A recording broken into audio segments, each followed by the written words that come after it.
Be Empowered Woman, the talk show. I'm your host, Nancy Rivera, and I'm so happy that you can join us today, where we have an amazing woman who is doing an amazing job helping other women. So, as you know, every week we have this special guest, and today's turn is for Candelaria, who is an expert in everything that has to be with interview. Yep. When you go to that interview, what to do and what not to do. That's what we're going to be talking about today. So, hi, Candelaria, welcome. Hey, thanks so much for having me. I'm so happy because this is like a topic that we must discuss because many people go to interview and they're like, I don't know why they did not call me back. Well, there was something that maybe you did. So, but before we can dig into the topic, who are you and what exactly you do? Yeah, so my name is Candelaria John. I run a virtual assistant company. So I have gotten into virtual assistants in 2018. And since then, I've started another business, which is a recruiting company. And I absolutely love that. That's how I fell in love with the whole passion of hiring and interviewing and just everything that I see people doing wrong. That's where I decided to kind of get into doing this and giving people tips and pointers, because that's what I do with my candidates. With Anna Whitty Staffing is the name of my recruiting firm. So I am just excited. It's just something I'm very passionate about. I can honestly say that I've never been turned down for a position for every job I've ever interviewed for since I got into the workforce in 2011. Okay, wow. Okay. What was your motivation? What did you find in maybe in your job or in the process that you say, you know what, I would like to help people just to be more professional when they go to an interview or started your business? What was your story? What is your story behind everything? So I've noticed that a lot of people do have that mindset of wanting to be professional. So when they walk in there wanting to be professional, that kind of ruins everything. And what I mean by that is hiring managers can tell if you're so nervous, and that in turn makes them nervous for the position they're hiring you for. So if it's something that's customer facing or maybe a higher level position, if you walk in there and you're very timid and you just are oozing that lack of self-confidence, then they're going to think automatically this is not the person for the job, because they're going to do this every single time they're faced with a difficult situation. So maybe a difficult customer or maybe a big project for work if you're in that higher level position where you're managing people, not only yourself. So I tell people you need to be yourself. You need to learn how to relax and let that personality shine through, because there's only one you. And that just cannot be translated in any other way than with your personality. So that notion of the very first impression is what sticks. That is so true, because you just want to be able to get in there and let your personality shine through so they know what they're getting. If you're a soft-spoken person, maybe not let that shine through so much, because most positions, they want you to be able to speak up, that communication part, and then also just being able to not get walked all over by your coworkers. Okay. So just kind of play the field and see how they're looking to the position. So take that into consideration, the job description. What are they looking for? If you have these attributes, highlight them in the interview, and that's what will help. And it's also the same thing with when you're dressing to impress for the interview. Take into consideration what the job is. So for instance, if you're going into a job interview for a hardware store, do not walk in there with heels and a fancy dress. That makes no sense, because that already in their mind perceives you as somebody who's not capable of working in a hardware store, because that's a very dirty place. You're going to be on your feet all day. You can't be comfortable in heels all day. So I would suggest something like maybe jeans and a nice button-up shirt, some work boots or comfortable shoes. And that just helps them already see you in that position you're going in there for. Yeah. Vice. It is true. I had the opportunity for around 4 years to be in a position in one of my last corporate jobs where I was in the middle of hiring the vendor And then I was also hiring the professional. And then I was also that face with the company that was going to receive the vendor and also the professional. So I had like three different ways to hire. And sometimes it was very sad because I was very impressed by their resume. It had all of this knowledge, all of this experience, all this maybe Mhm. degrees and everything. But when the person came in, and I'm an easygoing person. I mean, I like to laugh. I'm very spontaneous and everything. So it's not like I'm here sitting down and I'm like with this the boy. Yeah. I'm very really but I saw the nerve in the person and it was like, okay, how are you going to give out a workshop to this company or I mean to this school because it was actually for school and it was for teachers. So I was a teacher for 11 years. I know how teacher hates to be sitting down in a workshop. So I was Mhm. like, okay, they cannot be in the position of maybe getting to connect with that teacher. So I was like, okay, they're great in resume, but they're very bad in the part of being a professional. I mean, getting to that point of self-confidence Yeah. is actually a word. So yeah, I did not think about it until now that you brought it that people can we can we as we're doing the interview we know if the person is nervous and we start to Mhm. identify okay this person will not do it but then we also have that other person that is all the other way that they're very strong personality or they're very we can feel the energy that they're too hard with people Yeah. so we're like okay I'm going to be able to do then this person so we have to like look for that middle thing that it is okay I'm a professional but this is my personality right to bring it to that balance Mhm. okay Exactly. And that's something that I feel like should be taught in schools, since you brought up being a Mhm. teacher. That is something we were never taught in school. It was just like, okay, so you got to get all this education and then you put your resume together. They don't even teach you how to put your resume together. Yeah, That's yeah. a whole nother topic. Let Hmm. me tell you, I would love to do another episode if you want to focus on resumes Your only. resume, yeah, it's a disaster. Yes. I know. I even had one time one that sent me a handwriting resume. I mean, let me Oh, don't get me wow. wrong. Maybe the person did not have a computer. Okay, we understand that. But if you're going to like send me a handwriting resume, Mhm. at least it should be written correctly and something Yeah. that you can read it. And it was all of this Mhm. I was Absolutely. I was so surprised, but yeah, we should do another episode about resume. It will be really Yeah, so my resume horror story is somebody sent me a whole sheet that only had their name, phone number, and email. There was nothing about their job history. And okay. I was just like, I'm not even going to attempt to figure out what it is. And it was through a job board. So I had their online resume type of thing. But I was like, if you're not going to put in the effort to put together a resume that I can download and look at, Mm-hmm. I just feel like you're not even fit for the position. Yeah. For example, indeed, I know that when you put out a position and you have the opportunity to also like do this mini test, it reading proof, writing proof, uh Customer customer service. service, everything. And if someone is applying to a position and they cannot sit down 10-20 minutes to fill out that part of the application, then it's like it's a no because I mean then you're not interested really to look for a job. And at the same time, I mean, if you cannot do something that simple, are you able to do the test that your job position is going to be asking you for? So it is very important when we are in that mission of looking for a job. Think about all these little things. Am I prepared? And do I have exactly what they're looking for? Because sometimes we keep on sending out application to the same.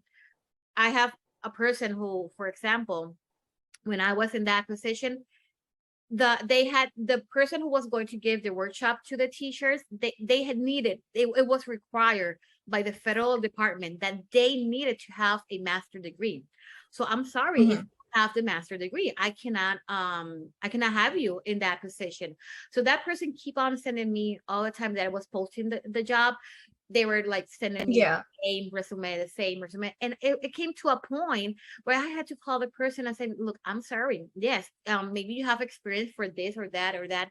That will be a perfect fit. But the minor requirement is master degree. If you don't have the master degree, I Mhm. cannot hire you. So we have to take all these things in consideration. But going back to our real topic is what to do and what not to do in an interview. What can you tell me the three things that we should do and the three things that we should not do? Okay, so the three things you should do is show up early, at least 10 minutes early. Uh, Always make sure that you're dressed appropriately. And three, if you can, address the hiring manager by their name. That makes it more personal. So Mm-hmm. if you're just referring to them as sir or ma'am, that doesn't really stick out in their mind compared to talking to them as if they're an actual person, that will stick with them a lot better. Yeah. Okay. And what not to do not show up late. Do not show up in pajamas. Again, something I've heard has happened. And three, if it's going to be like a virtual interview, kind of like a video chat type of thing, make sure it's very quiet and you have a professional background. I've had some people with younger kids and I'm okay with that. I mean, I'm a single mom, so I understand sometimes it just happens, but try to lock yourself away in a room because other hiring managers, they may not tolerate that. And if a little kid's head pops up somewhere or they just want to get in the screen, say hi, and kind of mess up the flow of everything, Yeah. that will stick in there and it may ruin your chances of getting the job. Yeah. And also speak with the truth. Sometimes we lie in our Mhm. resume and we lie in our interview. And I mean, Yes. that's the worst thing that you maybe can say, oh, yes, I have this degree. Remember, they're going to ask you for the evidence. Or in the other way, Yes. you're in the interview and you're like, oh, yes, I can do this. Oh, yes, I'm an expert in Excel. I hate Excel. And I say, when I was in my job hunt and everything, I hate Excel. No, I cannot work with it. Okay, if you give me the sheet that is already have the formula and everything, yes, I can manage that.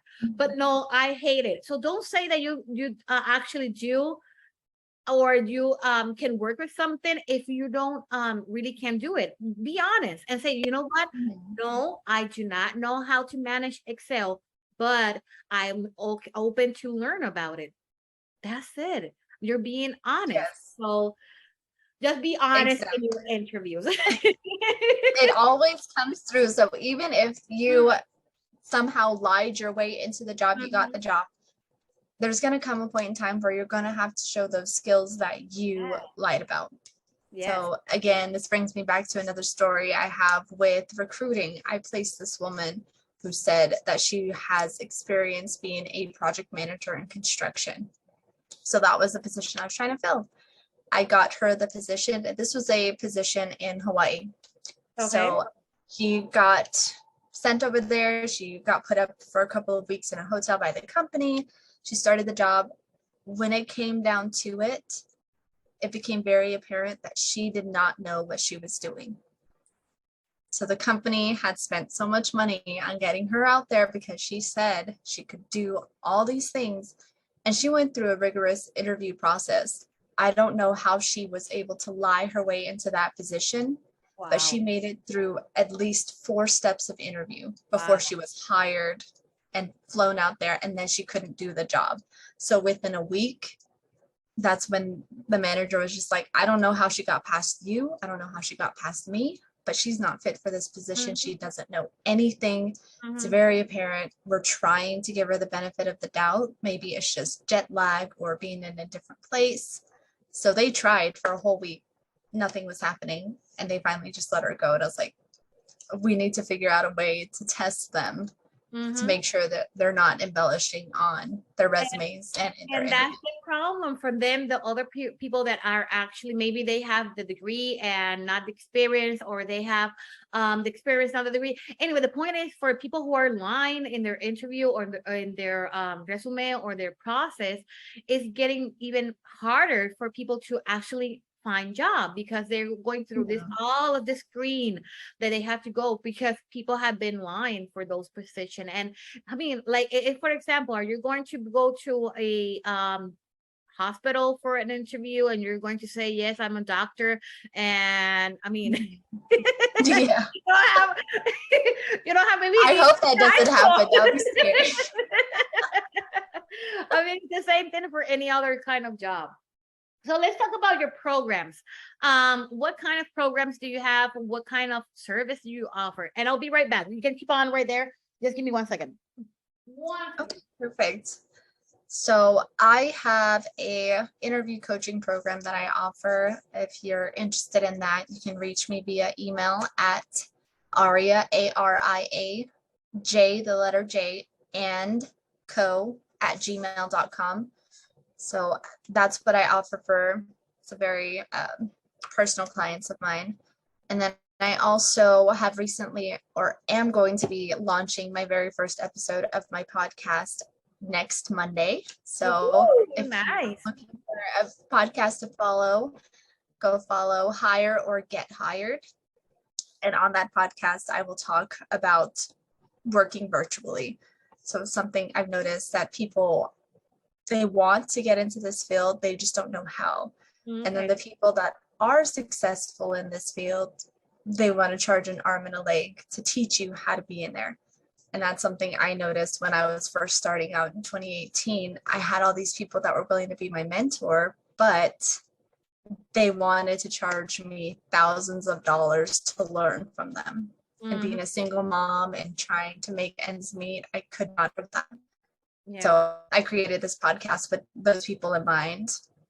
And I also do have a Patreon. So if you want access to some exclusive content, also some learning stuff and a job board, you can subscribe to my Patreon and follow me there.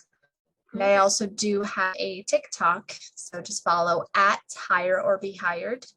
And I'll have some videos there for you as well.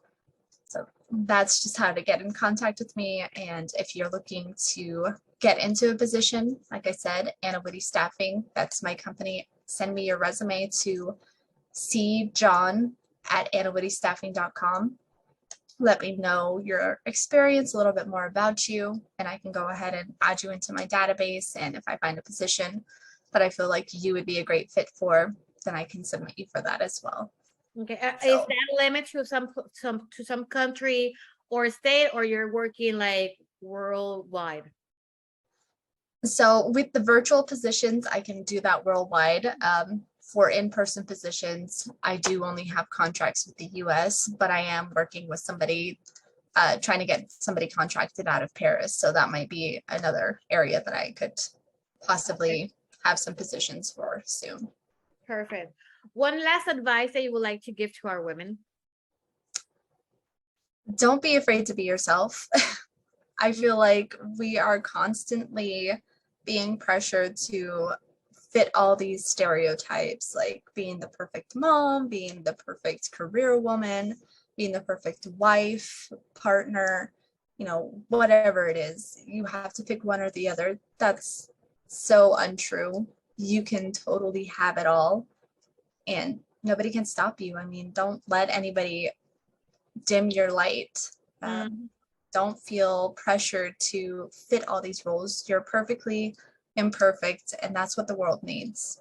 Yeah. No more robots. And it's all about balance. We can balance our lives to not only be in charge of our kids and take responsibility for our houses or the job and everything else, but it's very important to take care of ourselves. If we don't take care of ourselves, then all those things that I mentioned, they're going to be falling apart. So we need to make balance.